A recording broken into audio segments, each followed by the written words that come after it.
Got an Echo CS-303T. It's got an air leak. I already know where it is because there's a common location that these things leak from, and I already verified that's where it was. If you don't know what an air leak on a saw is, or how a saw acts when it has one, it acts like you turn the idle screw way too far in. So, or like you're holding the trigger just a little bit to where it's the chain's moving and the saw is idling at RPM way too high, even though you're not got your finger on the throttle. On top of that, it can also act erratic under throttle, or it may not start or run at all. But I'll show you where this one's at and what we're gonna do to fix it. Alright, lighting situation is kind of weird here, because I gotta show you inside the air box, but way back here, real hard to see, way back there where the end of that stick is, there's a screw. Now, let me try. Anyway, if you sit here and you move this push on the carburetor up and down, you can't see it on camera because I'm not going to get my camera to focus in there, I don't think, but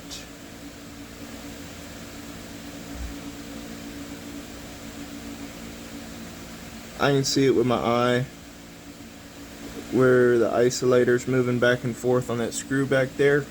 That's where the air leak is. These are clamshells. If you have an air leak on the bottom of the engine, it's going to be because either one of the bolts holding the whole thing together broke off. I've seen that on steel 193s, or a seal went bad. At that point, with all the labor involved, you might as well just throw a short block in it and have new seals, bearings, and crank. It's just a peace of mind sort of thing. But if you're just trying to patch one up, do what you want. Anyway, we're gonna pull the carb out and do all the gaskets. Inspect the isolator block, which has the reed cage in it, and make sure that that's not distorted. If it's distorted, we'll true it up with some sandpaper, try to reuse it. If not, I have a new block. I pulled the choke assembly off and this fuel line here. This is the suction line. I want to say it goes to the short nipple on here. Everyone calls this a primer. It's not a primer, it's a purge bulb. So it sucks fuel through the carburetor. Your line from the tank goes to the carburetor, and then this line here goes to the purge bulb. Purge bulb applies suction to the carburetor, vacuum, and it pulls fuel through the carburetor and then spits it back out in the tank, and there's a one-way valve in here. So if you're pressing this button and it's flooding out your carburetor, you got one of two situations. You hook the lines up backwards, or your carburetor is bad. There's generally not going to be a repair for that.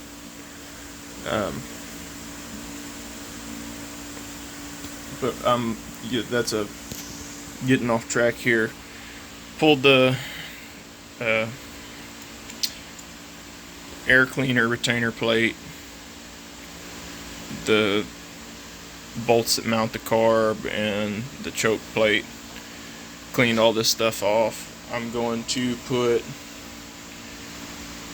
this is DAP Tank Bond thread stopper. It's like a reusable Loctite that you can pull apart with hand tools. You just have to clean your bolts, put this little goo on there, and let it dry. And I think it's just I don't know if it's a plastic or an adhesive, but fills in your threads and it'll stop them from coming loose under vibration.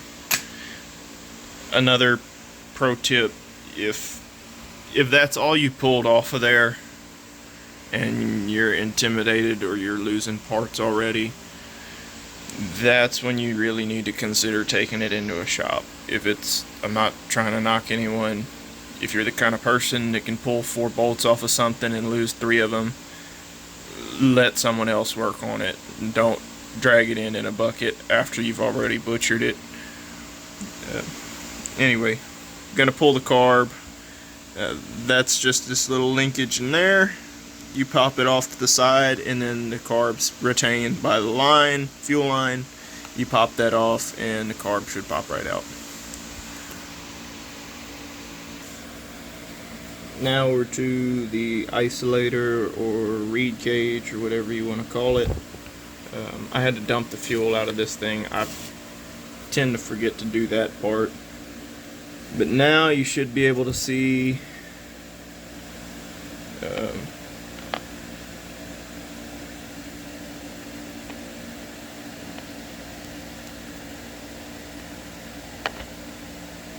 the movement up by that top screw. Trying to do this on camera, it's not the easiest thing to do on camera, but anyway, this block is loose and the screw is going to stay stationary, but there, that's better. You see the block being loose now? That's where the air is leaking from. So we're going to remove these screws, put some thread stopper on them. Loctite works. I'm not, the screw's probably loose too. Yeah. See, it's not even seated in there right, and it wobbles back and forth. But I'll put some stuff on them to keep them from backing out. And then on all the gaskets, I'm probably going to put Hylamar or 3-bond on the gaskets, real thin.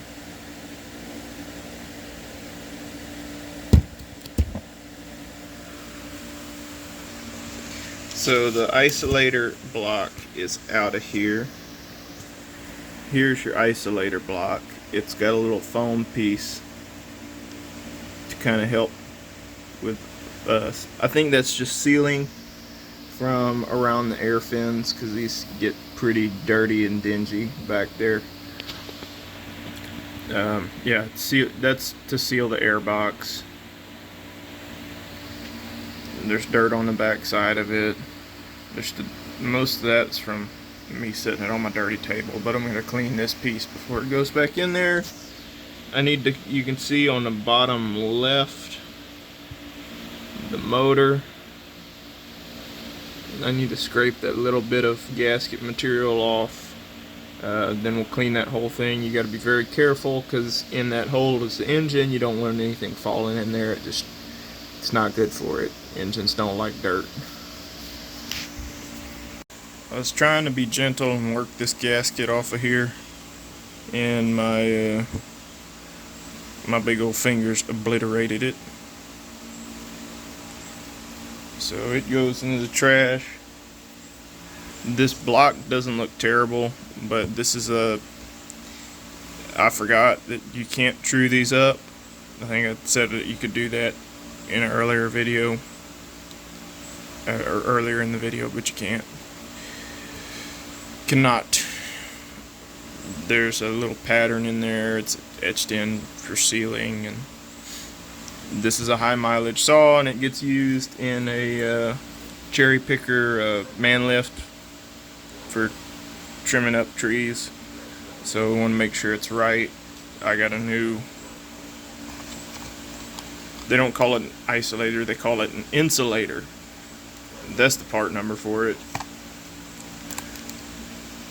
Gasket on the carb side, gasket on the engine side, and then the foam seal that goes on the engine side.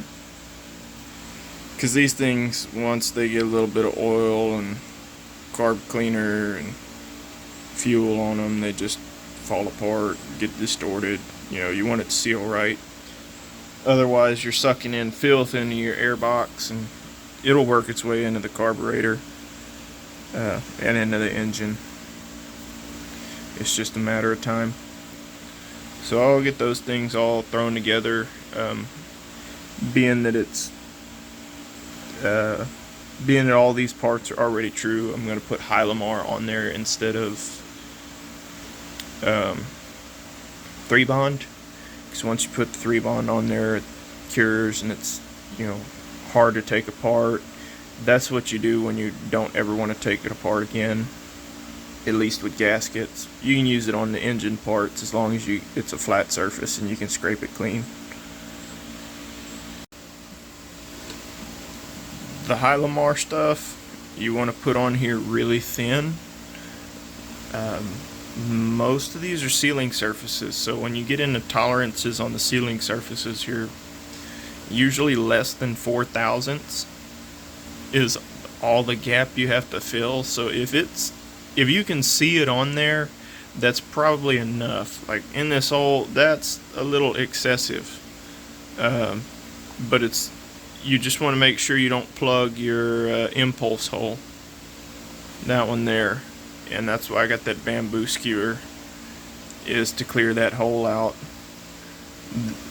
And try to apply this on a surface that can get thrown away. Like, set all this on a paper plate. Don't do like me, because I'm terrible about just wiping it over here, and then I lean my arm up against that and I have blue goop on my arm. And the stuff's, it's not, you can wash it off, but it's just really sticky. It doesn't ever harden up. It's gasoline resistant, so it's kind of a bear to get off completely. You end up smearing it around. You just have to dilute it so much that it washes away. Now that is that's a good and bad thing about it. It's bad if it gets on you, but if you have too much and it gets in the engine, like right there, if that gets enough gas on it, it'll just thin out. And it doesn't really like to stick to oily surfaces, and it's not hard. So I don't know how much of this you have to get in an engine to mess it up, but that is not the amount required to damage an engine. You'll never know that went in there at all. And it may not wash away, it may just sit right there in that corner forever, but you know, better safe than sorry. Now I applied it on that side of the gasket. You can see it looks like way more on camera, but that is a very thin film. I put a little bit on there and then spread it out with the end of the bamboo skewer. That is like way more than you need. I mean, this gasket goes on the engine and it's not even dressed, so this is just extra precaution on my end. And you can see in there, I got my screws back in, seal on the back side, put Hylamar on this gasket. My interest lies in the size of the intake hole here. The venturi of the carburetor matches the gasket pretty closely, but that hole is way smaller. I'm fairly interested to know if drilling that out closer to this gasket size would net you any gain. I'm not sure that it would, because all the air fuel mix still has to pass underneath that reed, but be interesting to know. Maybe tapering it down would gain some improvement. I don't know. Just out of curiosity, I pulled the carburetor apart, and you can see there's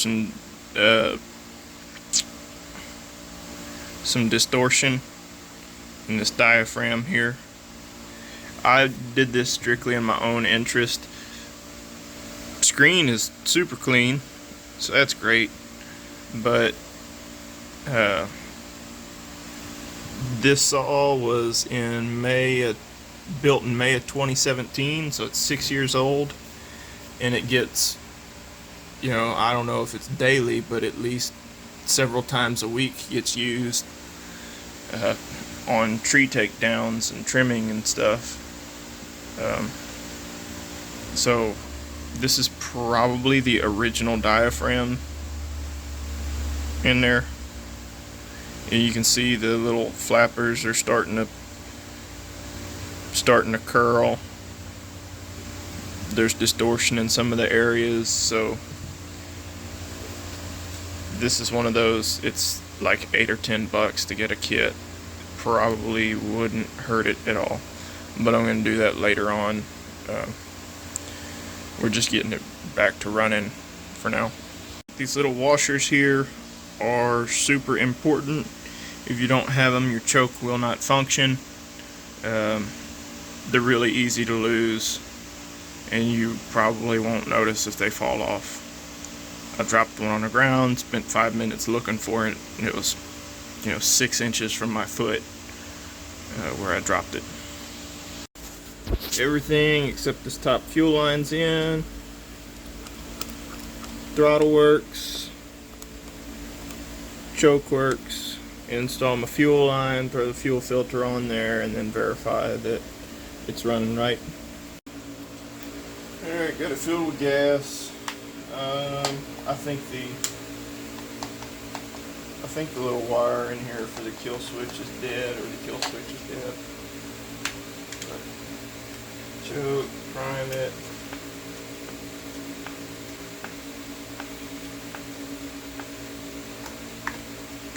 Put it on throttle lock. Hey, it popped off right away.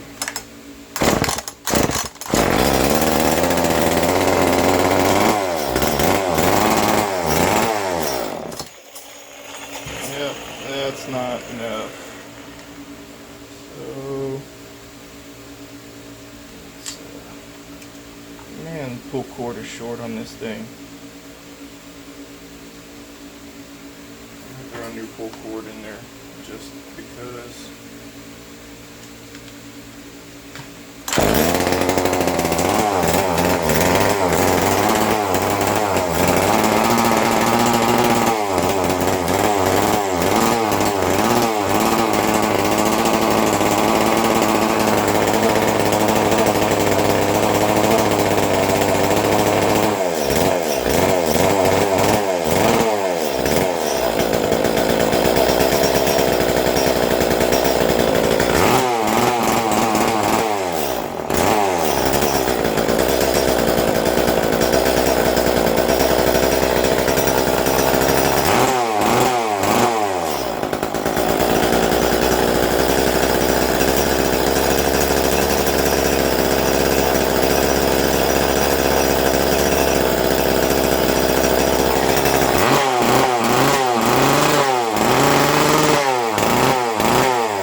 Pull the choke to kill it.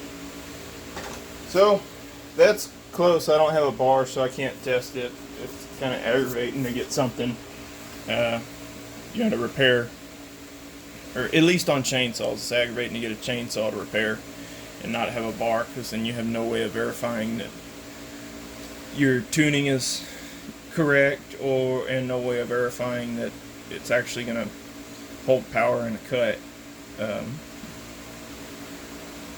But it's back to running and it idles, so that's what we wanted.